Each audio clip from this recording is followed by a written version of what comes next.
Ito naman yung mga unused. Ayan, sobrang dami ko palang ginabubuksan ng makeup. Dahil tamad na nga ang person na itong mag-makeup. Ayan, magdideclare tayo ng makeup. So ito, pamimili ko dyan mamaya. Tapos ito, tinanggal ko rin mga box. So ito, pamimili ko dito. This one, pamimili ko. Compare ito lang sa AC na blushes, ganyan siya. And pwede nyo i-lipat na lang din sa ilang container. So may blushes din ako dito pang kailangan mga bago pa. Ito yung mga hindi pa gamot ng pamimili ko. Ito, palette ng AC. Nalagyan mo natin dito sa iba pa. And sa area na to, ito yung lagi ko mga ginagamit. Yung mga bagong bukas ko rin na mga lipstick. Tinanggal ko sa box.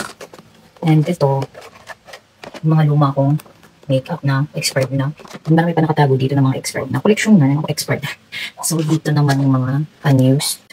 Dahil sobrang dami ko palang ginabubuksan ng makeup. Ito mamimili ako dito ng mga pamimigay ko. And ito pamimigay ko na. Ito marami pa lang ako sponge. Ito mga bago itong mga to. Ito meron ako nito. Cheap. Lagyan natin dito. Ito meron na ako nito. Ano siya yung blush. Easy. Ito palette. Marami na akong palette. Siguro kikip ko to. This one. Ito first base. Pamimigay ko na to. Ayan, nagpapamukha sa first base. Yung full size 10 in the shade Laia. Itong mini. Bago rin to. So ito white liner. Kikip ko to siguro para meron ako nito. Kasi wala na itong silang tindan ko. Itong pamigay ko din. Yung maliit na palette ng AC. So ito yung sa inyo nakabox. Bago lang din ko kakatambal ko sa box ng isa. Yan naman ito. Ayan, same lang sila ng laman. Ayan, True Flex Illuminator. Basta, pang palumings. Ayan, ito sa akin, keep ko.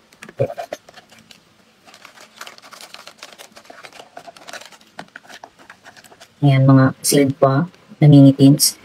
Ito, PC at saka Swat Cosmetics na lipstick. Ayan, same na yan. Ay, ito binili ko talaga para sa akin mga eyeliner. Ito, eyeliner dito. Ilan ba matamo dito? Tsaka lip liner na isa. Lip liner dito na sa akin to. Ito, ang kilay. Meron pa rin naman ako sa Litrete Video, tapos meron din ako. Kaya meron pa ako yan. Dalawa sila. So, ito bago lang din to. Ito sa inyo na rin to. Meron pa naman ako dito sa Vice. Diba? Eyeliner ko na white pang Injusal. Cheers! Tapos ito, palette. Mabibigay lang ito sa pinsan ko. Ito yung palette, bago pa siya. Yan. Isip ko na lang sa akin para dito sa palette na to. Hindi ako dito kung may mabibigay ako kasi iba dito bago pa naman. Ito mga. Alam ko dito pang bago dito. Ito yung sa akin gamit na. Ito. Yan, bago dito. Yan, unused to. Para sa lang sila na shade. Ito, ang tupal. Yan dito. Yung mga lagi ko na itong ginagamit. Ng mga lipstick. Sa mga palette. O diba? Sabi sa favorite ko ang red. Basta red packaging ang ganda. Yan, puro easy na yun dyan. So, ito mga skincare. So, ito yung for now yung mga pamimigay ko. Magtingin pa ulit ako. This one is pouch ng Colorette. Ayan, twinning tayo. So, buksan natin isa-isa. 2027 pa expiration. This one. So, yan yung laman niya. Brand new.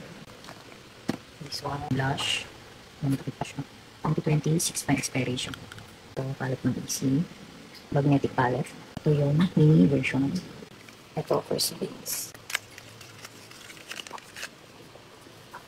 Ang use pa siya, hindi pa rin makapin. Ito pang kilay, yung pang laminate ng gloss sa Colorette. And ito, white eyeliner. Hindi ko nabubuksan, hindi ako bukas. Ang color pink minis in the shade Coco and Jordan. Ito, easy.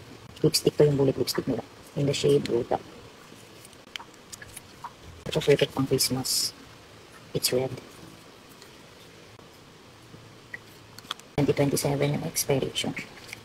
Halos lahat to 2027, 2026 mga expiration. Ito ko tanong ko dito sa pinsan ko yung palette kanina.